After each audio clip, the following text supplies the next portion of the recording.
Sí, soy Jorge Ayala Blanco, crítico de cine desde hace 57 años y profesor decano de la Escuela Nacional de Artes Cinematográficas de la UNAM. He publicado cerca de 45, 50 libros, ya no llevo la cuenta. Y pues lo que sería definitivo para mí sería el amor al cine. No, pues obviamente desde la infancia, ¿no? En la infancia, pues lo primero que serían los Tres Cochinitos o algo por el estilo, ¿no? Sí, mira, la primera película que me acerqué, digamos, ya con una idea que no era la de la proyección emocional completa de la infancia o de la adolescencia, sino ya como un hecho cultural. Para mí es muy claro, fue La Bella y la Bestia de Jean Cocteau, que pasaron en el cineclub del Instituto Politécnico Nacional de Medicina Rural, que quedaba muy cerca de mi escuela. Yo estudiaba ingeniería química, todavía estaba yo en La Boca, en el Politécnico, cuando todavía estaba en el casco de Santo Tomás. Entonces exhibió la película con una presentación rarísima de un personaje catalán. La mitad de la ponencia era en catalán, lo cual entendías, pues obviamente, la tercera parte de lo que decía, pero sí fue un acercamiento para mí muy poderoso y realmente muy marcante. Claro, todo lo que tenía yo, digamos, de cinefilia, de las matinés infantiles, en fin, todo esto, pues empezó a integrarse, pero mucho después, como que era una especie de cine paralelo. Actualmente le llamarían cine de arte, pero en esa época te estoy hablando de, ¿qué será? El año 57, más o menos, de 15 años. Me acuerdo perfectamente de esa experiencia y después me incorporé a ese cineclub. Incluso presentaba yo películas cuando estaba yo haciendo mi servicio militar, cuando todavía había servicio militar en México. La marchada la hacía yo en el propio Instituto Politécnico. Entonces nos daban ese chance, o sea, a los 18 años yo ya estaba presentando películas en el cineclub, incluso programándolas. Había yo participado en un concurso muy chistoso del Gran Premio de los 64,000 pesos, el famoso programa de Pedro Ferriz, que era digamos el padre, el abuelo, entonces sería este personaje que pues era preparar un tema. El tema que yo preparé y con el que participé a los 16 años era la historia del cine desde su invención hasta nuestros días. El que realmente había preparado era el de la historia del cine mexicano, que era un poco difícil acercarse a él, pero un amigo que conocí en la Hemeroteca Nacional se inscribió y participó.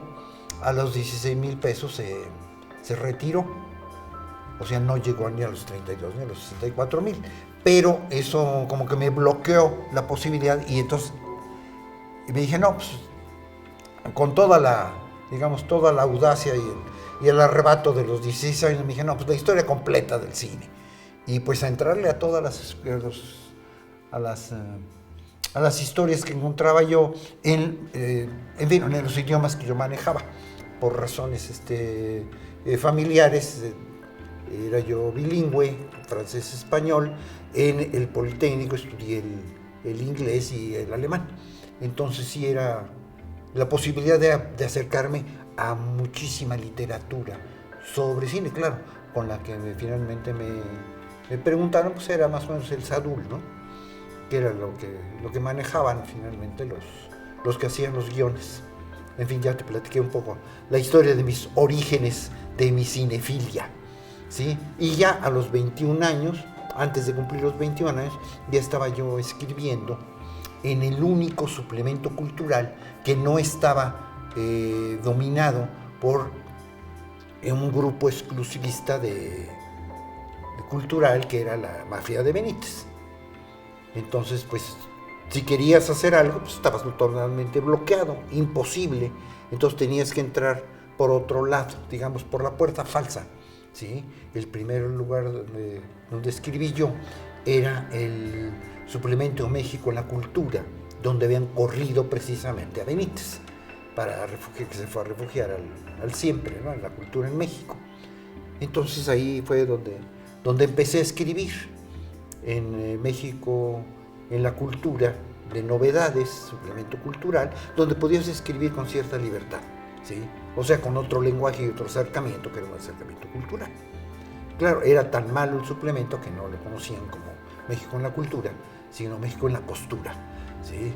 Y era muy mal visto, pero a pesar de todo, pues ahí pude empezar a acercarme, incluso después, ya después del año 68, en el año 69, empecé a escribir precisamente en el suplemento de La Mafia, que era el suplemento de siempre. Y ahí pues, entré digamos, por amistad con José Emilio Pacheco, que era tan tímido como yo, y Francisco Pina, que me cedió su espacio para que escribiera yo en la cultura en México. Y desde entonces, pues ya, eso sucedió porque en el año 65 obtuve la beca del Centro Mexicano de Escritores, donde escribí el primer tomo nunca pensé que era el primer tomo, por supuesto, de El abecedario del cine mexicano, sí, que era la aventura del cine mexicano. Y pues ahí,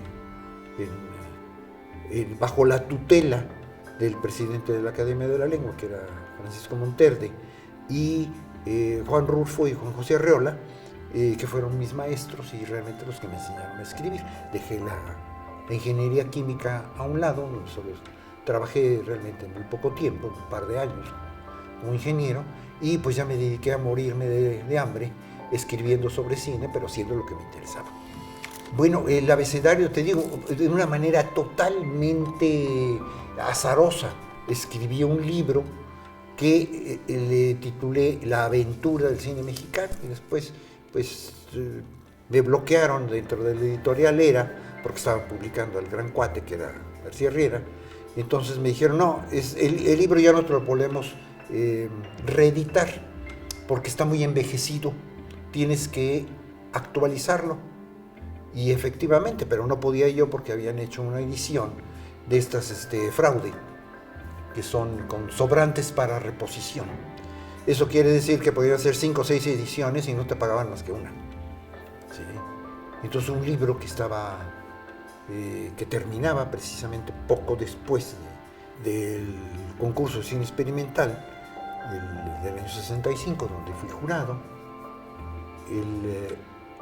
pues la actualización finalmente eran muchos años, y la actualización me salió mucho más larga que el libro original. Entonces lo que hice fue pues, publicarlo aparte, y le puse La búsqueda del cine mexicano, porque ya estaba totalmente diseminado, ya no solamente existía el cine industrial, había un cine independiente, un cine, digamos, que surgió en México después del año 65, después del mal llamado concurso de cine experimental, ¿sí? Que abrió la posibilidad de que gente más joven pudiera hacer películas, ¿no? Entonces, pues, le llamé la búsqueda del cine mexicano, salieron 2 tomos, publicado precisamente por la universidad, y pues todo el mundo me hacía el chiste de que, sí, la A, B, y cuando escribes la C, el ABC del cine mexicano, Juan. Me pareció un chiste que tomé totalmente en serio. Yo dije, no, pues se va a llamar la C, y fue la condición del cine mexicano, que publiqué hasta el año 84. Entonces ahí fue, digamos, el ABC, y pues después, cuando ya estaba yo refugiado en el periódico El Financiero, en la sección cultural del Financiero de Víctor Roura, empecé a hacer 2 secciones, una que se llamaba Cine Lunes Exquisito, y otra de los miércoles que se llamaba Cine Miércoles Popular, porque había la idea de que los miércoles cobraban la mitad las salas de cine por allá por el año, finales de los años 80, y empecé yo digamos, a publicar ya con la idea de recopilar esos artículos, y salió la ABCD, ¿sí? Que fue la disolvencia del cine mexicano, que es un libro gigante, en fin, muy bellamente publicado. No hay reedición de él, salvo ya en ebook actualmente. Y entonces ya con esa idea, pues ya salió después la E y empezaron a salir una cantidad enorme de películas mexicanas. Entonces ya la idea era no publicar los artículos, los ensayos que hacía yo, los ensayos breves sobre el cine mexicano en el periódico, sino que fueran totalmente inéditos. Cada vez eran más inéditos. A partir de la FG ya eran prácticamente inéditos. Entonces pues ya voy en la Q, este librito que tengo, que es el primer ejemplar de el nuevo tomo del abecedario, ¿sí? Es el tomo 18 y es la Q, la querencia del cine mexicano. En fin, puedo hablarte ampliamente de este, que es una de las series de libros que yo publico, ¿sí? De hecho, hago 3 series de libros. Una de cine mexicano, que es el famoso, en fin, famoso para mí, el alfabeto, el abecedario del cine mexicano. Otra colección, que es la de el cine actual, que es sobre cine internacional, pero ese sí son refacturas de los artículos que publico actualmente en el periódico El Universal, en el confabulario del Universal. En fin, cuando vendieron el financiero de 25 años, pues me fui a refugiar al Universal y caí sensacional, porque pues en fin es una difusión, ya sabemos que son 6 millones de entradas al periódico diarias. Entonces sí es pues ampliar tu posibilidad de difusión. La tercera serie de libros que hago ya la terminamos, que era con una investigadora del viejo Cuecma, Luis Amador. Hicimos fichar todas las películas de largometraje que se han estrenado en la historia de México, desde que llegó la primera en marzo de 1912 hasta nuestros días, sumergirse, por supuesto, en la Hemeroteca Nacional y revisar periódico por periódico, ¿sí? Entonces eso lo tenía que hacer con esta investigadora y pues investigar película por película, ¿sí? La ficha, dónde se había estrenado, cuánto tiempo en cartelera, qué cines, etc. ¿Sí? Esa es la tercera serie de libros. Son 3 series de libros las que hago. Aparte, por supuesto, pues dar clases y ver las películas. Entonces sí es una agenda, podríamos decir, un poco cargadita, pero pues con una buena, digamos, organización, pues puede hacerse. Bueno, precisamente este libro de la querencia es el que sucede a uno que terminé precisamente el primer mes de la pandemia, en que pues todo el mundo sabía que pues nadie sabía qué iba a pasar, ¿no? Ubícate en el año 20, sí, el año maldito, digo yo, del 2020, ¿sí? La carabina 2020, ¿sí? Que es el horror de no saber qué es. Entonces lo que hice fue refugiarme, obviamente en las posibilidades, en todos los capítulos que tenía yo de la P, que obviamente todo el mundo decía, ¿por qué no se llama la pandemia del cine mexicano? No, porque nada más cubría más bien la prepandemia, ¿sí? Un libro que se llama La potencia del cine mexicano, que apareció el año pasado junto con la O, ¿sí? La orgánica del cine mexicano. Y exactamente está fechado el libro ya en mayo de 2020.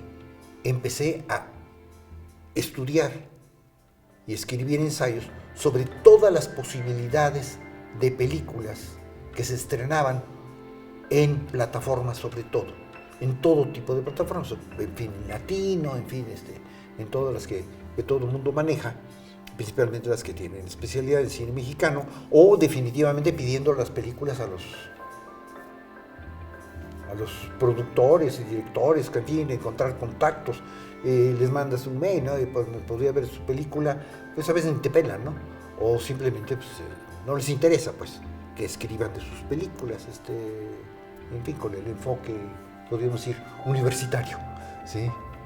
Y pues en solo 8 meses escribí La querencia del cine mexicano, O sea, es un libro que para mí tiene digamos, un valor muy particular, muy especial, porque digo yo que es el libro que me impidió enloquecer, ¿sí? Porque pues realmente lo tomamos muy en serio el encierro y pues encerrados con un solo juguete, ¿sí? Que no es el erotismo como en la novela de Marcé, sino el cine, ¿sí? Levantar todas las mañanas a escribir, punto. Y como que te aferras a eso, con esta idea, ¿no? De que precisamente la enfermedad mental es totalmente estéril, ¿sí?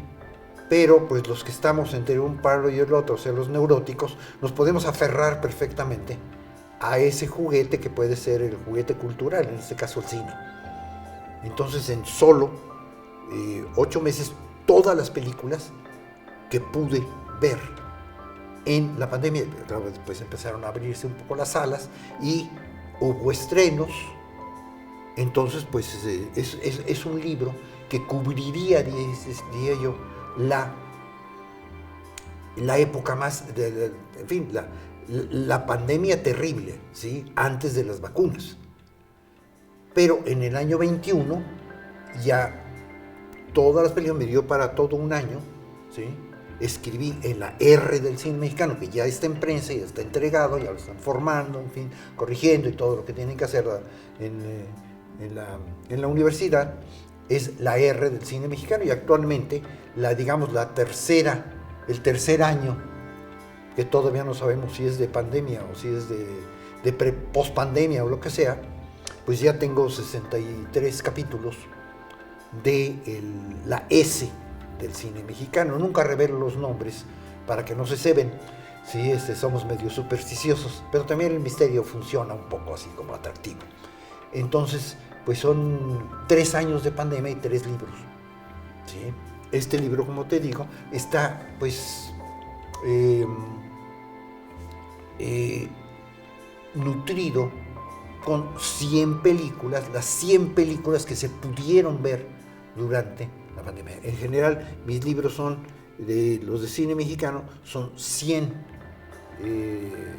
capítulos, 100 estudios particulares de 100 películas, dándole, por supuesto, la misma importancia a los cortometrajes o a las películas supercomerciales, ¿sí? Aquí no le hacemos ningún...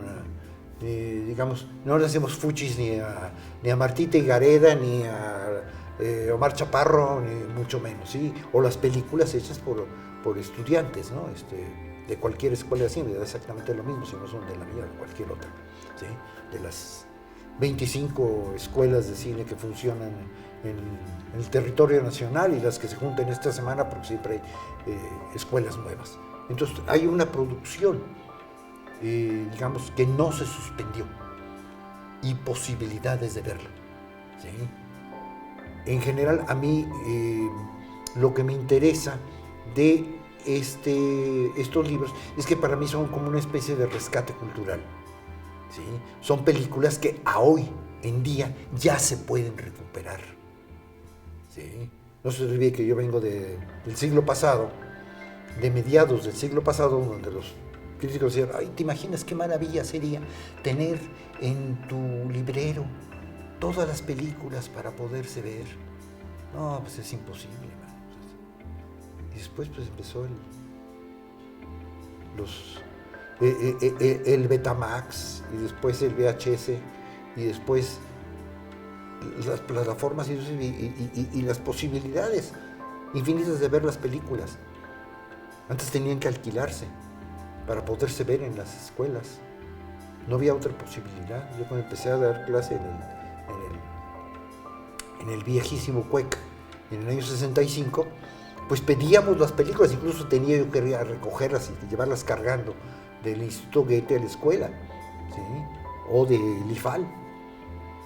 Y pues la gente se formaba viendo pues también cine extranjero, ¿no? Y el más, digamos, el más interesante, el cine de autor, ¿sí? Que te prestaban en esos lugares, ¿sí? Y después pues ya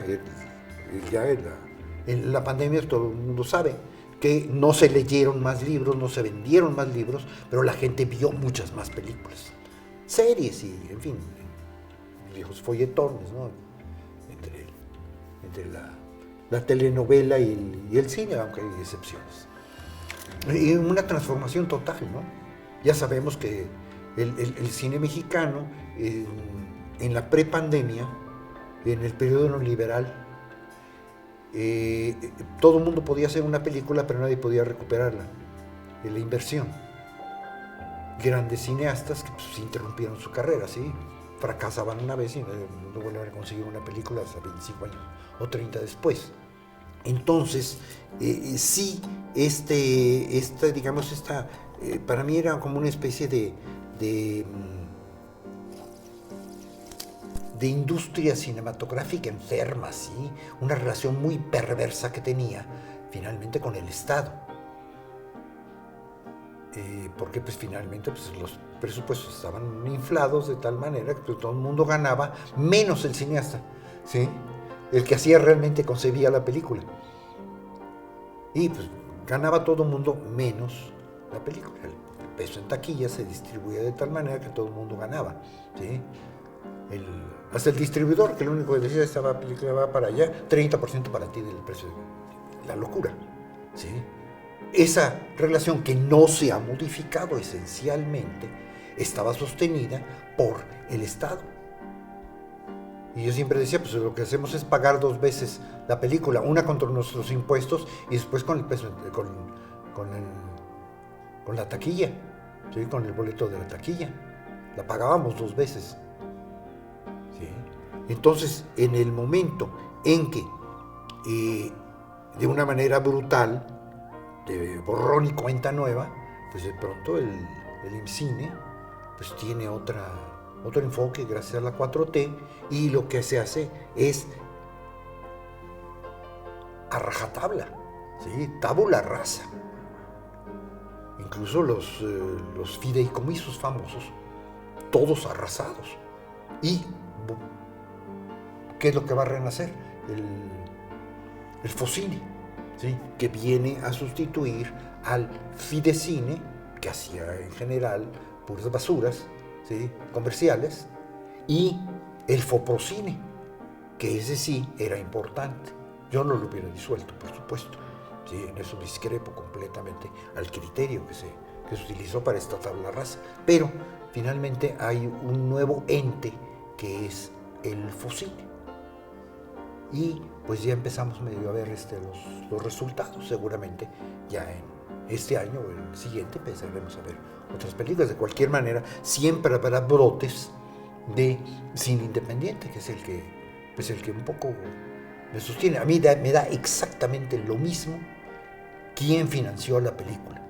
Lo que me importa es el contacto directo con la pantalla, ¿sí? Independientemente de quién lo haya hecho, si me cae bien, si me cae mal, si lo conozco, si no lo conozco, me da exactamente lo mismo, ¿sí? O sea, la relación directa, y además con una ventaja de los libros de cine, que no están concebidos los capítulos, no están concebidos los ensayos para ser publicados en un periódico. Por lo tanto, no hay ninguna relación con la recuperación de la película.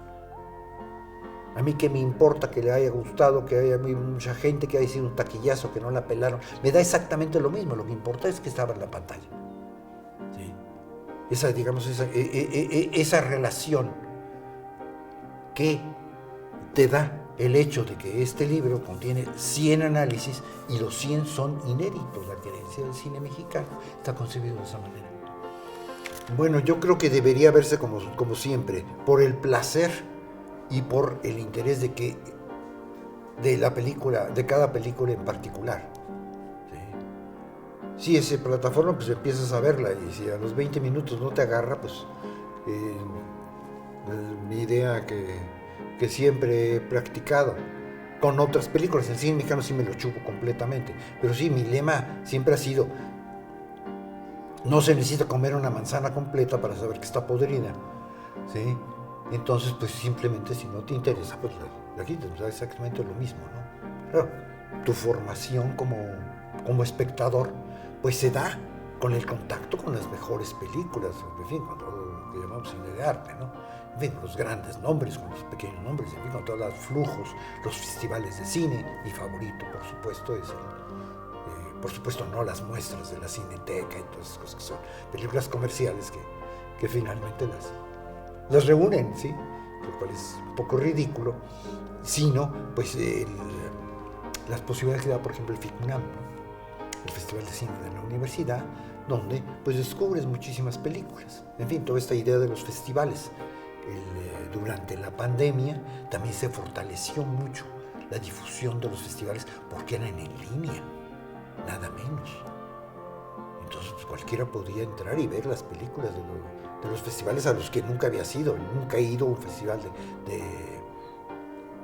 de Guadalajara, en fin, estuve prohibido durante 20 y tantos años de pararme por ahí y nunca he ido a uno, ¿sí? Pero pude ver las películas en plataforma, o en el Guanajuato, o de Los Cabos, en fin, donde sea, ¿sí? Para mí fue sensacional, vamos, las ventajas de la cultura pandémica, ¿sí?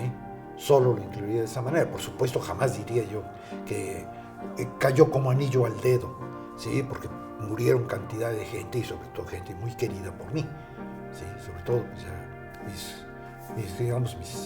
mis viejos amigos, ¿sí? Ya septuagenarios o octogenarios, pues finalmente ahí quedaron, ¿no? Entonces sí fue un cambio para mí total en el cine mexicano. Y actualmente, pues a mí me parece apasionante ver qué es lo que surge, ¿sí? Toda esta gente que se está formando en las escuelas de cine o que proceden de otros lados, que son los que finalmente van a hacer este relevo. Y pues las carreras interrumpidas que se van a retomar. En fin, hay todo tipo de posibilidades, ¿sí? Y películas que de pronto pues, te enteras, va a pasar el Hombre Búfalo, sensacional, la rescataron de una plataforma, yo la incluí de las mejores del año pasado, porque la vi en plataforma, da exactamente lo mismo donde la vi, ¿sí? Y pues una película que se llama El Otro Tom, ¿sí? Rodrigo Pla, en fin, todas estas películas, pues formidable, ¿sí? Y creo que el espectador tiene que estar totalmente abierto para ver estas películas. Sobre todo, pues para mí la curiosidad, ya digamos, no solamente la pasión, que sería la que domina mi visión, sino la simple curiosidad, qué es lo que se está haciendo, cuáles son las preocupaciones de los chavos que están haciendo películas. Para mí eso es apasionante. Pero totalmente, no se pierde, es otra tu actitud. Claro, yo tengo una pantalla más o menos grandecita y me acerco, sí, en fin, me siento en mi salita para ver películas, sí, yo soy medio maniático, tengo una computadora para internet, tengo otra computadora como máquina de escribir sofisticada, tengo una para dar clases para Zoom, laptop, y tengo una pantalla donde veo las películas, ¿sí? En fin, puedo conectarme, no hay problema, ¿sí? Y ahí veo las películas en una pantalla más o menos grande. Entonces tenemos la posibilidad de tener una especie de cine en casa. Ya no necesitamos la pantallita nada más de la computadora.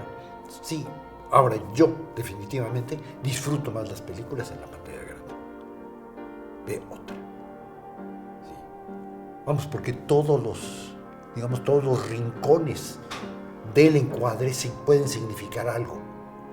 Sí, puede establecerse relaciones, en fin, ya sabemos, el cine de Mizoguchi, en fin, todo esto, que lo importante es precisamente el espacio tridimensional, ¿sí?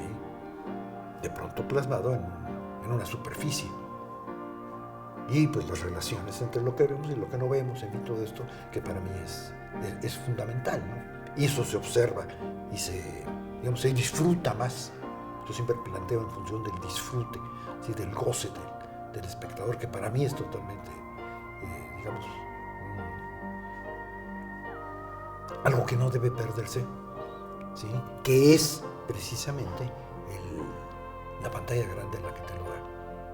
Yo podríamos decir, nací con la pantalla en grande y para mí sigue siendo algo indispensable.